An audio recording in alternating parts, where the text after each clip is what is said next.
Good morning সকলকে। আজকে আবার আমি তোমাদের সাথে চলে এসেছি আর একটা রেসিপি শেয়ার করার জন্য। এর আগে দেখো তো সবাই এই পাতাটাকে, এই গাছটাকে চিনতে পারো কিনা, এটা কি গাছ?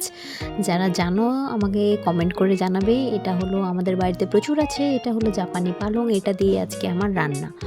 So welcome back to my channel. তো আজকে আমি রান্নার রেসিপিটা হলো গিয়ে এই যে পাতাটা, গাছটা দেখেছো, এর থেকে আমি পাতাগুলি ছিঁড়ে নিয়েছি, ওটা দিয়ে আলু কুচি করে কেটে রেখেছি।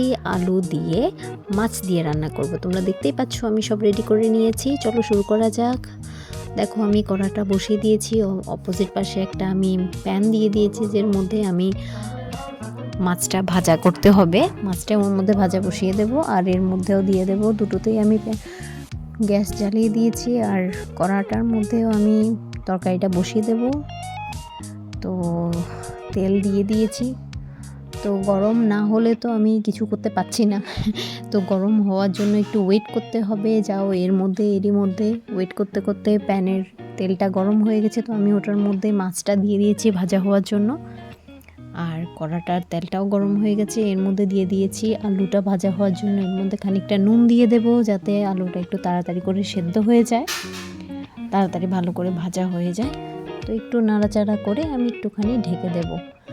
তো ঢাকাটা আমি অ্যাকচুয়ালি চেঞ্জ করে নিয়েছি, কারণ ওটা চিনি মাটির ছিল, তো ভেঙে যেতে পারে তার জন্য। তো ঢাকাটা আমি খানিকটা উঠিয়ে এটা একটু ভালো করে নেড়ে চেড়ে যখন একটু সেদ্ধ হয়ে গেছে, তখন এর মধ্যে আমি দিয়ে দেবো একটু হলুদ গুঁড়ো না দিলে একটু ফিকে একটু হোয়াইট সাদা সাদা দেখা যায়, তার জন্য দিয়ে দেবো হলুদ গুঁড়োটা। দিয়ে আমি আবার ঢেকে দেবো।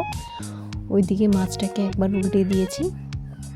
তো এইদিকে দেখতে পাচ্ছ মোটামুটি অনেকটাই ভাজাটা একটু হয়ে গেছে। তো আমি এটাকে একটা বাটিতে নামিয়ে নেব। তো বাটিতে আমার নামানো হয়ে গেছে। তো এরই মধ্যে কড়াটা আরেকটুখানি গরম হয়ে যাবে, আর এরই মধ্যে মাছটা আরেকবার উল্টে দিয়েছি। তো কড়াটা মোটামুটি গরম হয়ে গেছে। তো তার মধ্যে আমি দিয়ে দিয়েছি তেল, কারণ আমি তরকারিটা বসিয়ে নেব এক্ষুনি। তেলের মধ্যে দিয়ে দিয়েছি একটা তেজপাতা আর কালো জিরে ফোড়ন দিলাম। আর এর আগে আমি পেঁয়াজ কুচি করে রেখেছিলাম, ওটা দিয়েছি। তো এটাকে একটু ভালো করে নাড়াচাড়া করতে হবে, ভালো করে একটু নেড়ে চেড়ে এর মধ্যে আমি 4-5টে কাঁচা লঙ্কা একটু চিড়ে দিয়ে দিলাম। তারপর একটুখানি আদা বাটা দিয়ে দিলাম। এগুলি আমি আগেই রেডি করে রেখেছিলাম। ওইদিকে আমার মাছ ভাজাটা হয়ে গেছে। আমি আবার গ্যাসটা একটু বন্ধও করে দিয়েছি। দেখতে পাচ্ছ দিয়ে দিচ্ছি লঙ্কা পেস্ট, একটুখানি হলুদ গুঁড়ো দিয়ে এটাকে ভালো করে একটু নাড়িয়ে নিতে হবে, একটু ভালো করে কষিয়ে নিতে হবে। দেখছো একটু কষানো হয়ে গেছে, তো হালকা একটু জিরে গুঁড়ো দিয়ে দিয়েছি। তো একটু ভালো করে দেখেছো কষাতে হবে। তারপর একটু খানিকটা প্রয়োজন মতো, বেশি না, আবার একটু খানিকটা জল দিতে হবে। জল দিয়ে দিলে একটু ভালো করে কষাবে। জলটা দিয়ে একটু রেখে দেব, একটু ভালো করে। দেখতে পাচ্ছ একটু বাবলস আসছে, একটু ভালো করে ফুটলে জিনিসটা মানে টেস্টটা ভালো আসে। তারপর এর মধ্যে দিয়ে দিচ্ছি আমরা আগে যেই আলুটা আমি ভেজে রেখেছিলাম, ওই আলুটা আমি দিয়ে দিয়েছি। আলুটা দিয়ে একটু নাড়াচাড়া করে এর মধ্যে শাকটাকে কুচি করে কেটে রেখেছিলাম, শাকটা দিয়ে দিয়েছি।